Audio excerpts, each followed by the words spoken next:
The cold morning air in Redwood Point feels heavy as the CBI team arrives at the scene.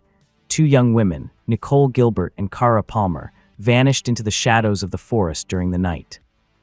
They were last seen at Sullivan's, a local tavern where the floor smells of stale beer and old secrets. Sheriff Nelson, a man hardened by the isolation of the area, greets Lisbon with a grim expression. They already found the abandoned car on a dirt road, and he fears the worst. He explains that he only has 4 rangers and says he'll need help, but Lisbon marks her territory immediately. If the CBI is here, they are in charge.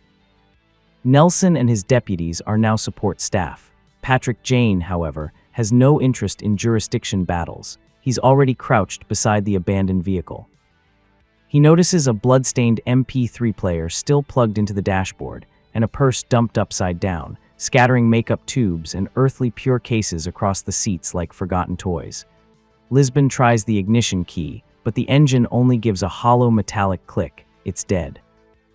Nearby, Cho points out deep tire tracks leading away from the car, clearly different from the vehicle's own. He starts preparing a cast. One of the rangers stands nearby with a tracking dog that whines and circles the vehicle with frantic energy. The officer is confused, saying the dog can't find any scent trail leading away from the car. Jane watches the dog for a moment, then looks at the raised frame of the vehicle. He asks one simple, devastating question. Did you check under the car? The rangers shift uncomfortably, realizing they hadn't. They kneel down, and the silence that follows is grave-like. Beneath the chassis lies Cara Palmer's body, cold, motionless, dead, but Nicole Gilbert is nowhere to be found. As a massive search party is organized, Lisbon digs into the lives of the 2 girls. The contrast is sharp. Cara was the good girl, raised in a religious family with a stable home. Nicole was the troubled soul, already familiar with police stations, her father serving time for drug charges. The sheriff explains that the Palmers had practically adopted Nicole, giving her the only real home she'd ever known. Among the volunteers joining the search is a helpful young ranger named Kyle, who seems a little too eager to speculate about the monsters hiding in the woods. Jane watches him briefly, but says nothing yet. The investigation moves to the Palmer home. Palmer serves tea with trembling hands while Mr. Palmer sits in stunned silence. Despite Nicole's troubled history, they refuse to believe she could ever hurt Cara. They loved her like a daughter. But the peaceful family picture wasn't perfect. They mention Jason O'Toole, Nicole's fiancé. Cara never liked him. She sensed something unreliable beneath his charm. Cara herself didn't have a boyfriend, making Jason the main source of tension between the 2 friends. Deep in the thick forest, Jane suddenly stops walking. He looks at Sheriff Nelson and coldly tells him the search is a waste of time. They've already walked 8 kilometers from the abandoned car. Nicole was barefoot, drunk, and it was pitch black outside. There's no physical way she could have traveled that far. Jane concludes that she's either dead or being held captive. His blunt honesty unsettles Nelson, but Jane insists they call the searchers back. He wants everyone together in one place. Lisbon backs him up, explaining the theory that killers often return to the scene to help with the investigation. Nelson is skeptical, but agrees to gather the volunteers. While the search party regroups, Rigsby and Cho track down Jason O'Toole. He's defensive, bloodshot-eyed, and in a foul mood. He claims he passed out on the tavern floor the night Nicole and Cara disappeared because he was too drunk to drive, which is why Cara took Nicole home. He tells them the entire engagement party was recorded on video, offering an alibi that feels almost too convenient. He firmly denies there was any bad blood between him and Cara.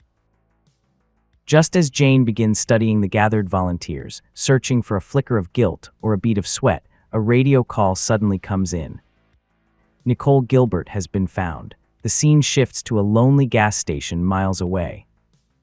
Nicole is there, curled up in an aisle, covered in dried blood and holding a knife at anyone who comes near her.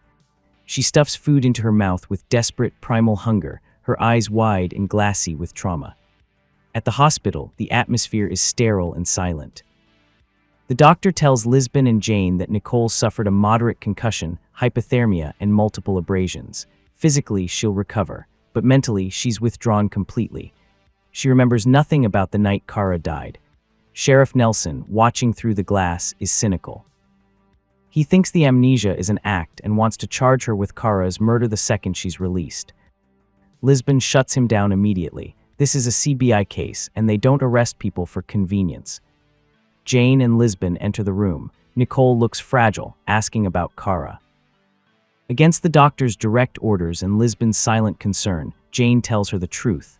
Kara is dead. He doesn't do it out of cruelty. He does it to break the wall blocking her memory. He sits beside her bed and gently starts guiding her back to that dark road. Nicole's eyes flicker as the memories slowly return. She and Kara were driving. She felt sick, alcohol and nerves twisting together, and asked Kara to pull over. She got out to throw up. Then, in the darkness, a man approached. She never saw his face, but she remembers a sound, a constant sound, like something rushing fast, like water or something else. Before she can say more, panic takes over and the doctor forces the detectives out of the room. Jane is convinced Nicole is innocent. He points out that despite the heavy rain that night, Nicole was covered in blood when they found her. That means she'd been kept somewhere indoors, protected from the storm, close to the source of that rushing sound. Lisbon coordinates with Rigsby to map every cabin and shed near the river, while Van Pelt starts reviewing the engagement party tapes. As the team watches the grainy footage, Jane's eyes lock onto the screen. He notices Jason filming Kara almost as much as his own fiancée. There's tension beneath the surface, but Lisbon spots someone else, a rough-looking man in the background, staring at the girls like a predator. A quick database search identifies him as Rulon Farnes, a truck driver for Earthly Pure, the same makeup brand scattered inside the abandoned car. Following his instincts, Jane slips away from the station. He returns to the hospital and quietly sits beside Nicole's bed until she wakes up. Then he asks her directly, "Did you kill her?" Nicole doesn't know. The trauma is a wall she still can't break through. Outside in the hallway, Jason is causing a scene, trying to push past the officers to see her. The noise rattles Nicole, and Jane watches her reaction carefully, noticing that her anxiety spikes not at the mention of murder, but at the sound of her fiancé's voice. Meanwhile, Rigsby and Cho corner Rulon Farnes in the men's restroom at Sullivan's. He's a big man and fights back hard, struggling until Van Pelt storms in and drops him with a perfect kick to the groin. Back at the station, Farnes admits he flirted with Kara and even gave her makeup samples, but swears he never killed her. Jane enters the interrogation room and studies him closely. He notices Farnes is deeply insecure about his weight. More importantly, Jane has secretly taken Kara's MP3 player from evidence and has been listening to it himself. To the team's surprise, Jane tells them to release Farnes. He explains that Farnes is a man without malice. Unpleasant, yes, but not a killer. Lisbon is furious that Jane tampered with evidence, but while they argue, she hears the distant sound of traffic from the nearby highway, the rushing sound. It wasn't water. It was tires moving over wet pavement. Immediately, they shift the search away from rivers and cabins and focus on the highway instead. Jane decides to take a dangerous gamble. He secretly sneaks Nicole out of the hospital and drives her back to the exact place where the abandoned car was found. He turns on the MP3 player, playing the same songs from that night. The triggers work. Nicole begins to cry as the memories return in waves. She remembers the argument. Kara had told her not to marry Jason. Why? Because Jason and Kara had been secretly seeing each other behind Nicole's back. The betrayal made Nicole jump out of the car in a rush of nausea. While she stood beside the road, a pickup truck pulled over. Kara yelled for Nicole to get back inside the car and stay safe, but a man stepped out and struck Nicole down. Frozen in terror, she watched the man stab Kara to death before dragging Nicole into the back of his truck. At that same moment, miles away, Lisbon is searching an abandoned shed near the highway. She isn't alone. The helpful ranger, Kyle, is with her. Her phone rings. It's Jane. He's still with Nicole on the roadside. Nicole is describing her captor, a man who tried to assault her inside the shed, but she fought him off with his own knife. Jane relays the description to Lisbon over the phone. Around 30 years old, tall, strong, wears glasses. Too vague to be certain. Then Jane asks Nicole if she remembers anything else. Anything at all. Pineapples, she whispers. He smelled like pineapples. Jane repeats the words to Lisbon, and Lisbon's heart stops. She slowly turns toward Kyle's truck parked outside the shed. Hanging from the rearview mirror is a yellow pineapple-shaped air freshener. The realization hits Lisbon like lightning. She looks at Kyle standing beside her. The fake innocence on his face twists into something cold and vicious now that she knows the truth. He smiles, but it isn't friendly anymore. Without breaking eye contact with him, Lisbon answers Jane as calmly as she can, hiding the panic boiling inside her. She gives Jane precise instructions to pass along to the team, carefully revealing her exact location at the shed. Then she leaves the call connected, dropping the phone onto the floor so Jane can hear everything happening around her. Lisbon slowly starts backing away, her hand sliding toward her weapon. Kyle notices. The smile disappears. His eyes darken, and his own hand moves toward his sidearm. The air suddenly feels charged, stretched tight in the frozen second before violence erupts. "Don't do anything stupid, Kyle," Lisbon says, her voice steady but tense. But Kyle isn't listening anymore. He pulls his gun. Lisbon reacts in a split second, drawing hers just as he fires.